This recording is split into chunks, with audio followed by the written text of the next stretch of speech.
యోహానులో 21వ అధ్యాయం 17వ వచనం మన వినికిడిలో మనందరి వరకు వివరించి ఆశీర్వదించును గాక. గడిచిన దినములలో యోహాను సువార్త 21వ అధ్యాయంలో మొదటి భాగం పునరుత్థానము తరువాత మొదటి అద్భుతమనియు యేసయ్య పరిచర్యలో అది చివరి అద్భుతమనియు మరియు ఆ అద్భుతం నేటికి కొనసాగుచున్నది అనే సత్యమును మనము ధ్యానించుకున్నాం. 3 ప్రాముఖ్యమైన విషయములు: దేవుని విస్తారమైన దీవెనలు లేక దేవుడిచ్చు విస్తార దీవెనలు.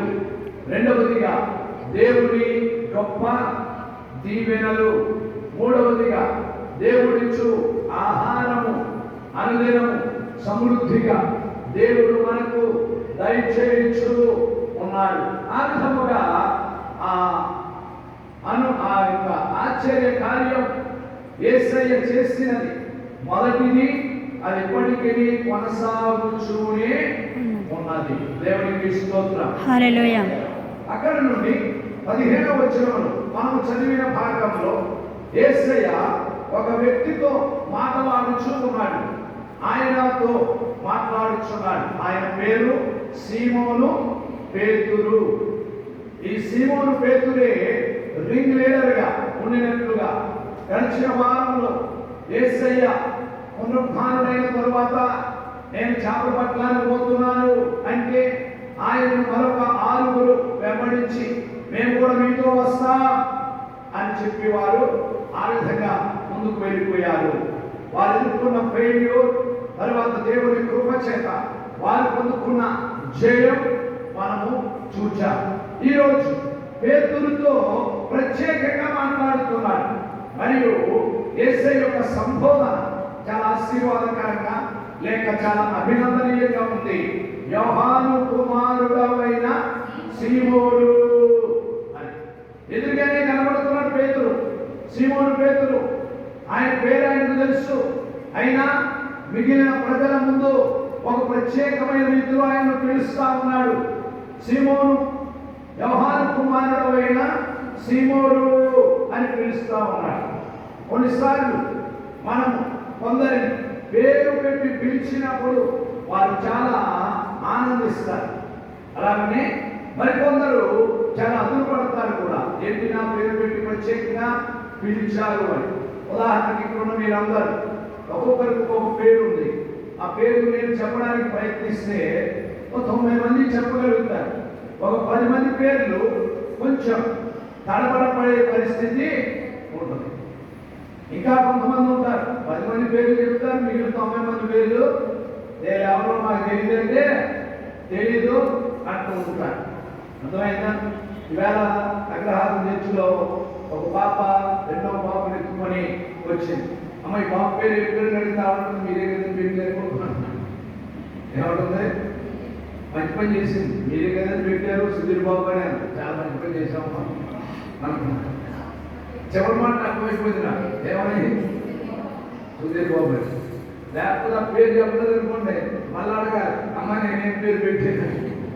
అప్పుడు ఏమనుకుంటుందా పాప, నేను పేరు పెడతామా ఇప్పుడు గుర్తున్నది కోసం అని పైకి అనుకుపోయినా కాబట్టి అనుకుంటుంటుంది. అప్పుడు నాకు కూడా కొంచెం బాధ కలుగుతుంది. అయ్యో ఇప్పుడు పేరు నాకు గుర్తులేదు చెప్పాను. ఒక్కొక్కసారి గుర్తున్నది కానీ తెలివిగా పక్కన అడుగుతున్నాం. ఏం చేస్తున్నాం?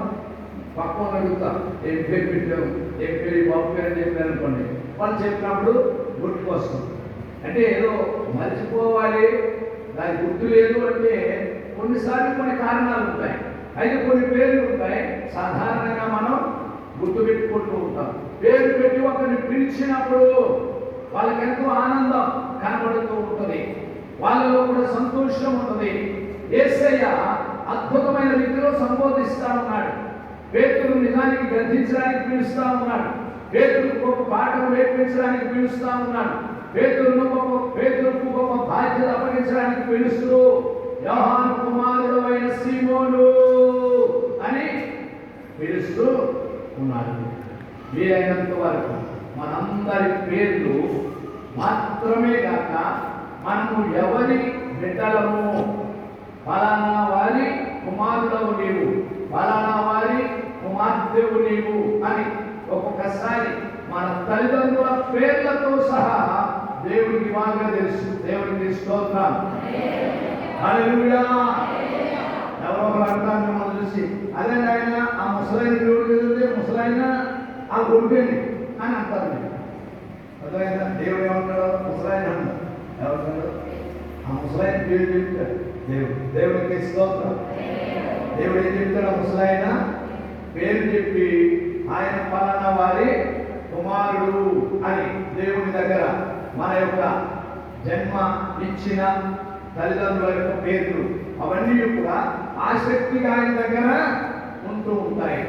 ఇలాంటి ఈ అద్భుతమైన సంబోధన సంఘంలో ఉన్న మీ పేర్లు మేము తెలుసుకొని తప్పక పేరు బట్టి మీతో మాట్లాడినప్పుడు, మిమ్మల్ని పిలిచినప్పుడు మీరెంతో సంతోషిస్తూ ఉంటారు, ఆనందిస్తూ ఉంటారు. తప్పక కొన్నిసార్లు పేర్ల కొరకు కొంత ప్రయాస కూడా పడాలి, గుర్తు పెట్టుకోవాలి. కొన్ని పేర్లు కొన్ని చాలా సులువుగా మర్చిపోతుంటాం.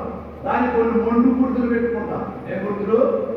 మొండు గుర్తులు పెట్టుకొని ఓహో ఏ పేర్లు ఇది అని ఏదో ఒక రకంగా దానిని మన తలంపులో స్థిరపడేలాగా చేస్తూ ఉంటాం. నేను బైబిల్ కళాశాలలో ఉన్నప్పుడు సుమారు 180 మంది విద్యార్థులు ఉండేవారు. వాళ్ళందరి పేర్లు కూడా నాకు బాగా తెలుసు. వాళ్ళందరి పేర్లు నేను ఎవరితో నేను మాట్లాడి పేరు పెట్టి మాట్లాడేవాడు. అదే మా అందరి పేరు నీకెళ్ళకి వచ్చాయా అనుకుంటేవారు. ఎందుకంటే వాళ్ళని చూసుకునే వ్యక్తిగా తప్పక వాళ్ళ పేరు నాకు చాలా అవసరం. నేను మొదటి సంవత్సరం నుంచి కూడా ఇక్కడ అవసరమైన రోడ్లు తీసుకొని ఎవరికి ఏ పని చేయాలి, ఏ పనులు ఎలా పండించుకోవాలి, ఎలా చేయాలి అనే ఆసక్తితో ఉదయం 4:30కి లేచి గంట కొట్టి అందరిని లేపి మళ్ళా స్టడీ వాళ్ళందరూ దేవుని ఆరాధించడానికి వచ్చేలాగా చూసే బాధ్యత నాది. ఆ విధంగా మొదటి రోజు నుండే ఆ యొక్క రోల్ తీసుకున్నాను, ఆ బాధ్యతను తీసుకున్నాను. ఆ బాధ్యతతో పాటు క్లాస్ రూమ్లో ఫస్ట్గా ఉండే విషయం, క్లాస్ రూమ్లో ఫస్ట్ క్లాస్ స్టూడెంట్గా ఉండే విషయం, ఎక్కడ కూడా రాయి పడకుండా ఆసక్తితో ఉండడం. అదే సమయంలో మళ్ళీ నేను ఖాళీ ఉంటే చిన్న క్లాస్కి వెళ్ళి నేను పాఠాలు చెప్పేవాడు. అదొక ఆసక్తిదాయకమైన విషయం. ఈ విధంగా ఒకదాని వెంబడి ఒకటి మనం ఆసక్తితో నేర్చుకోవాలి అనుకున్నప్పుడు చాలా అవకాశాలు దేవుడు మనకు తెలుస్తానే ఉంటాడు. ఇక్కడ దేవుడు సీమోను పేతురును, యోహాను కుమారుడైన సీమోను అని పిలుచుచున్న దేవుడు నీ పేరును నీకు జన్మనిచ్చిన తల్లిదండ్రులను సహితం దేవుడు ఎరిగి ఉన్నాడు. దేవునికి మహిమ కలుగునుగాక. మరి పేతురు నా రీతిగా పిలిచినప్పుడు పేతురుకు ఇప్పుడు ఒక సమస్య లేక సంతోషమా, ఏది నన్ను ప్రత్యేకంగా పిలుస్తా ఉన్నాడు, లేక నా పేరు పెట్టి ఆయన నన్ను పిలుస్తా ఉన్నాడు, దీనిలో ఏదో ప్రత్యేకత ఉంది లేకపోలేదు. అందుకైన తర్వాత ఆయన ప్రశ్నతో ఆయన అడుగుతా ఉన్నాడు, వీరికంటే నీవు నన్ను ఎక్కువగా ప్రేమించుచున్నావా? ఆయన చుట్టూ ఎంతమంది ఉన్నారు? పోయిన వారంలో నేర్చుకున్నాం. చేపలు పట్టడానికి ఎంతమంది వెళ్ళారు? 7 వెళ్ళారు పేతురుతో పాటు. ఇప్పుడు పేతురు కాకుండా ఎంతమంది ఉన్నారు? అక్కడ 6 ఉన్నారు. 6 పేర్లు మొదటి అధ్యాయం మొదటి భాగంలో కనబడుతూ ఉన్నాయి. ఈ 6 కంటే ఇక్కడున్న ఈ చిన్న గ్రూపు కంటే నీవు నన్ను ఎక్కువగా ప్రేమించుచున్నావా? ఇది ఒక వింతైన ప్రశ్న. దేవుని నీవు ప్రేమించుట ఒక ఎత్తు అయితే, దేవుణ్ణి ప్రేమించుటలో ఇంకా ఎక్కువగా నేను దేవుణ్ణి ప్రేమించగలుగుతున్నాను, ఎక్కువగా దేవునిని నేను ప్రేమించగలుగుతున్నాను. తప్పక మనము ఎక్కువగా దేవునిని వీరికంటే ఎక్కువగా ప్రేమించవలసి ఉంది. ఈ ప్రశ్నకు పేతురు గారు చాలా గరిపిడవుతానే ఉన్నారు. ఏమిటి ఈ ప్రశ్న? ఒక వింతైన ప్రశ్నగా ఉంది. ఏదో మామూలుగా ప్రశ్న అడిగితే పలానా వాళ్ళు ఎలా ఉన్నారు, పలానా వాళ్ళు ఎలా ఉన్నారు అనే ప్రశ్నలకు జవాబులు చెప్పగలుగుతాం. కానీ నేను అడిగిన ప్రశ్న, పేతురు, వీరికంటే నీవు నన్ను ఎక్కువగా ప్రేమించుచున్నావా? ఎందుకనగా ప్రేమ తగ్గిపోయే పరిస్థితులు అక్కడ కనపడుతూ ఉన్నాయి. మీలో ఈ ప్రశ్న మీరు వింటున్నప్పుడు మీలో మీ మనస్సాక్షి కూడా చెప్తుంది, నిజముగా నేను దేవుడిని ప్రేమించుటలో తగ్గిపోతున్నాను అనే మనస్సాక్షి వేదన మీలో కొంతమందికి ఉంటుంది. మీకు తెలుసది ఎలాగో నీవు దేవుడిని ప్రేమించుటలో తక్కువ ఉంచున్నాము. కొన్నిసార్లు మీ పరిస్థితులు, కొంతమందికి చక్కని కుటుంబం, మరి కొంతమందికి చక్కని ఈ లోక సంబంధమైన వ్యవహారములు, వ్యాపారములు, ఉద్యోగములు, చేతి పనులు, వృత్తి పనులు, ఇవన్నీ దేవుడు మనకు అనుగ్రహించారు. అవన్నీ ఈ దినమున దేవుడు అడుగుతున్నాడు, వాటికంటే ఎక్కువగా నీవు నన్ను ప్రేమిస్తున్నావా? కొంతమంది అంటారు, మేము ఆ పిల్లల్ని ఎక్కువ ప్రేమిస్తున్నామండి అని అనుకున్నవారు లేకపోతే తప్పక ప్రేమించవచ్చు, నో డౌట్, తప్పక పిల్లలను ప్రేమిస్తాం. అలాగే మనకు దేవుడు ఇచ్చిన ఇంకా అనేకమైన విషయాలను మనం ప్రేమిస్తాం. కానీ దేవుడి ప్రశ్న, లేక యేసయ్య నిన్ను నన్ను అడుగుతున్న ప్రశ్న, వాటికంటే ఎక్కువగా, వారికంటే ఎక్కువగా నీవు నన్ను ప్రేమిస్తున్నావా? కొన్ని సంవత్సరాలు వెనకగా చూస్తే, లేక ప్రతి సంవత్సరం ఈ సందేశం మనం ఏదో ఒక సమయంలో ధ్యానించుకుంటూ ఉంటాం. ఎందుకనగా తప్పక మరొకసారి మన ప్రేమ దేవుని పట్ల ఎలా ఉంది, ఏ స్థాయిలో ఉంది, ఏ కొలమానంలో ఉంది అన్నది తెలుసుకోవడానికి. ఒకవేళ కొన్ని విషయాలు మీకు కలపబడి మీరందరూ హాయిగా పని చేసుకుంటూ ఉన్నారు. కొంతమంది దేవుడు అప్పగించిన మేము పనులు చేసుకుంటున్నారు. ఆ పనులలో కొంత వినియోగించుకుంటాం. అలాగే దేవుడు మీకు ఇచ్చిన సంపాద్యముల కంటే ఎక్కువగా, దేవుడు ఇచ్చిన సంపాద్యాలంటే దేవుడు మనకు 10 రూపాయలు ఇస్తాడు. ఆ 10 రూపాయలు ఒక 5-6 రూపాయలు 8 రూపాయలు మనం ఖర్చు పెట్టుకుంటాం. ఒక 2 రూపాయలు కొంత స్వాస్థ్యంగా దాచుకుంటాం. ఆ విధంగా కొంతకాలానికి ఏమవుతుంది, కొంత స్వాస్థ్యం అవుతుంది. ఆ స్వాస్థ్యంతో చాలా తెలివైన వారు ఏవేవో చేస్తూ ఉంటారు. కొన్ని వస్తువులు కొనేవారు కొంతమంది, ఇంకా ఈ విధంగా అది దేవుడు మనకు నేర్పిస్తున్న చక్కని పద్ధతి. దేవుడికి స్తోత్రం. దీంతో మనకు ఏం ఏర్పడ్డాయి, కొన్ని స్వాస్థ్యాలు ఏర్పడ్డాయి, కొన్ని వస్తువులను మనం కొనుక్కోగలిగా, లేక కొంత ధనమును మనము మన యొక్క డిపాజిట్ లో ఉంచుకోగలిగా. అప్పుడప్పుడు కొంతమంది బ్యాంక్ బ్యాలెన్స్లు చూసుకుంటూ ఉంటారు, బ్యాంక్ బ్యాలెన్స్లు చూసుకుంటూ ఉంటారు. ఒక్కొక్కసారి చాలా ఆశ్చర్యకరంగా ఉంటుంది. బ్యాంక్ కొత్త ఒక పుస్తకం పట్టుకొని దీంట్లో పడ్డాయేమో చూడండి అంటారు, ఏంటి పడ్డాయేమో చూడండి అంటారు. అలాగే కోపం వాళ్ళు ఇసుకుపోయి ఉంటారేమో, ఏమన్నా అంటే ఎవరు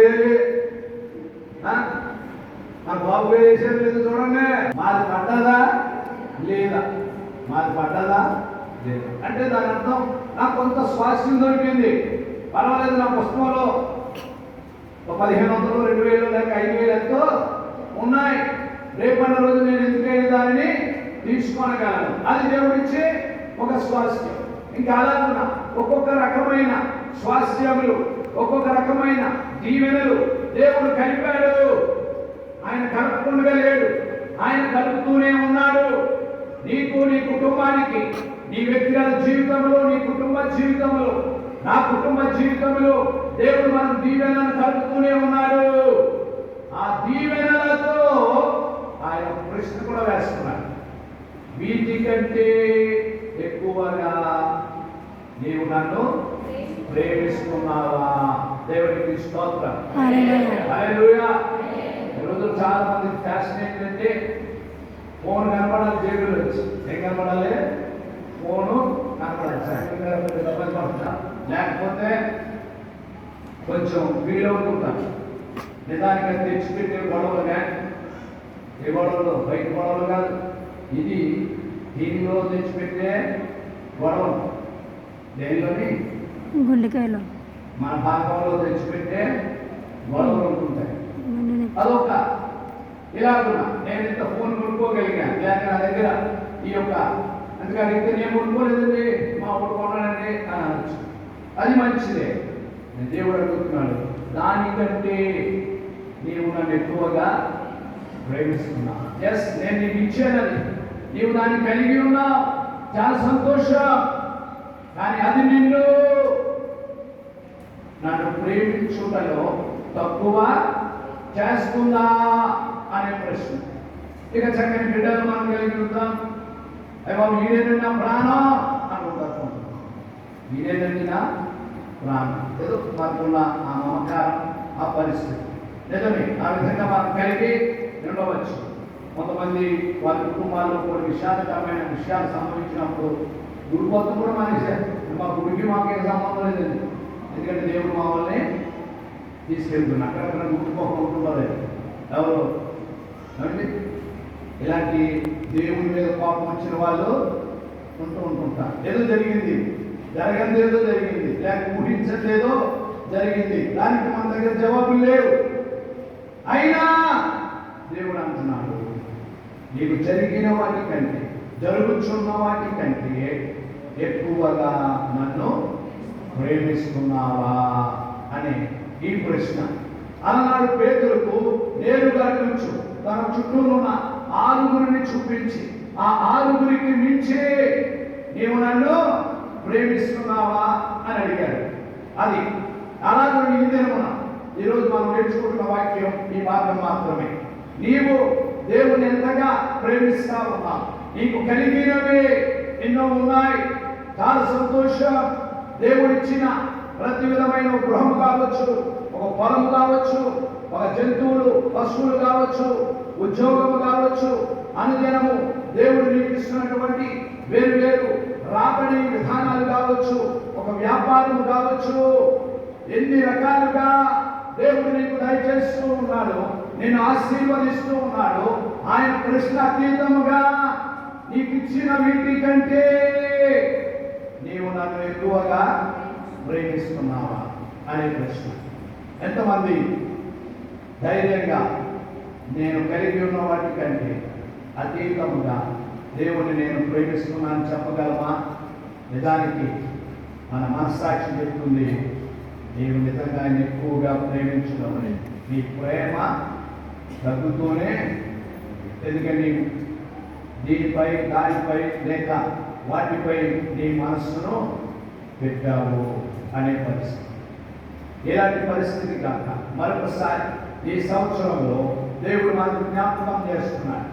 మనకు అని చెప్పడంలో మనకు ప్రతి ఒక్కరికి జ్ఞాపకం చేస్తున్నాడు. నీవు నన్ను వీటికంటే ఎక్కువగా ప్రేమించగలుగుతున్నావా? ఎక్కువ ప్రేమ నీ నుండి నేను ఎక్స్పెక్ట్ చేస్తున్నాను. నీ నుండి ఇంకా నన్ను ప్రేమించే విధానం ఎక్కువ కావాలి, ఘనపరిచే విధానం ఎక్కువ కావాలి, నన్ను మహిమపరిచే విధానం ఎక్కువ కావాలి, నన్ను స్తుతించే విధానం ఎక్కువ కావాలి అని కోరుకొనుచున్న దేవాది దేవునికి నీ యొక్క స్పందన ఎలా ఉంది? పేతురు చాలా తెలివైనడు. ఎలాంటి జవాబు చెప్పాడో పేతురు గారు, ఆ జవాబుతో మన ముగింపులోనికి వస్తాం. అడుగగా అతడు అవును ప్రభు అనగా, నేను నోటితో చెప్పగల, నేను చెప్పినది ఎలా ఉంటుందో, కానీ నీవు నన్ను అంతరంగంలో చూచేవాడు, నా అంతరంగంలో ఆ ప్రేమ ఎలాగున వికసిస్తుందో, ఆ ప్రేమ ఎలా ఉబ్బికి వస్తుందో నీవే ఎరుగుదువు. అంటే ఎరుగుదు అనే మాటలో నీవు నన్ను స్కాన్ చేసి చూడగలవు, స్కాన్ చేసి చూడగలవు. నేను ఏమై ఉన్నానో ఐఎమ్ ఓపెన్ బిఫోర్ యూ. నా బోవెల్స్ అండ్ మార్వోస్ అన్నీ, నా కణములు నరములు అన్నీ కూడా నీ ఎదుట తేటగా కనబడుచు ఉన్నవి. కాబట్టి పేతురు యొక్క సమాధానం, నీవే ఎరుగుదువు ప్రభువా, నేను నిన్ను ప్రేమిస్తున్నాను అనగా పేతురు చెప్తున్నాడు, నేను ఎక్కువగానే ప్రేమిస్తున్నాను ధైర్యంగా చెప్పగలిగాను. నేను ఎక్కువగానే ప్రేమిస్తున్నాను, అయినా నా నోటితో నేను చెప్పలేనది నీవే ఎరుగుదువు. నా అంతరంగములను పరిశోధించువాడవు నీవు. నన్ను శిరస్సు మొదలుకొని పాదం వరకు ఎరిగి ఉన్న దేవుడవు నీవు. కనుక నీవే ఎరుగుదువయ్యా. ఆ ప్రశ్న యేసయ్య అడగడానికి కారణం తదుపరి గురుతర బాధ్యత ఒకటి ఉంది. సంఘమును బలపరచాలి, సంఘము నడిపించాలి, సంఘమునకు నిర్దేశంగా ఉండాలి. ఆ బాధ్యత నీపై పెట్టడానికి, ఒక గురుతర బాధ్యతను దేవుడు నీపై పెట్టడానికి ఈ ప్రశ్న అడుగుచూ ఉన్నాడు. ఇక మనం ముగింపులోనికి వస్తున్నాం. ఈ చిరమున ఈ ధ్యానం ఎలాగునా నీవు ఆయనను ప్రేమించుటలో ఎక్కువ అవుతుంది. నీవు ఆయనను ఏ విధంగా ఎక్కువగా ప్రేమించగలుగుతున్నావు. ఏ విషయాలైనా ఇదిగో ఈ విషయం నన్ను తగ్గించేస్తుంది, వాటిపై జయ పొందుకొని నా దేవుని ఎక్కువగా ప్రేమిస్తాను. నా దేవుని ఎక్కువగా ఆయన పేరు పెట్టి అడుగుతున్నాడు. ప్రియ సహోదరి అని ఆయన పేరు పెట్టి అడుగుతా ఉన్నాడు. ప్రియ సహోదరుడా అని పేరు పెట్టి నిన్ను అడుగుతా ఉన్నాడు. ఆయన సేవకుడుగా ఉన్న నన్ను అడుగుతా ఉన్నాడు. తప్పక ఈ ప్రశ్నకు ఏ విధమైన స్పందన మనం ఇవ్వగలుగుతున్నాం? పాజిటివ్ స్పందన, యాదృచ్ఛికమైన వాస్తవిక రూపమైన అసలైన స్పందనను, సరి అయిన స్పందనను మనం ఇవ్వగలిగితే తప్పక దేవుడు ఇంకా మన కొరకు నూతన బాధ్యతలను సిద్ధపరిచాడు. వాటిని మనము పొందుకుంటాం. దేవుడిచ్చిన వాక్యం మీ అందరికీ ఆశీర్వాదకరంగా ఉండును గాక. వల్లారాధనను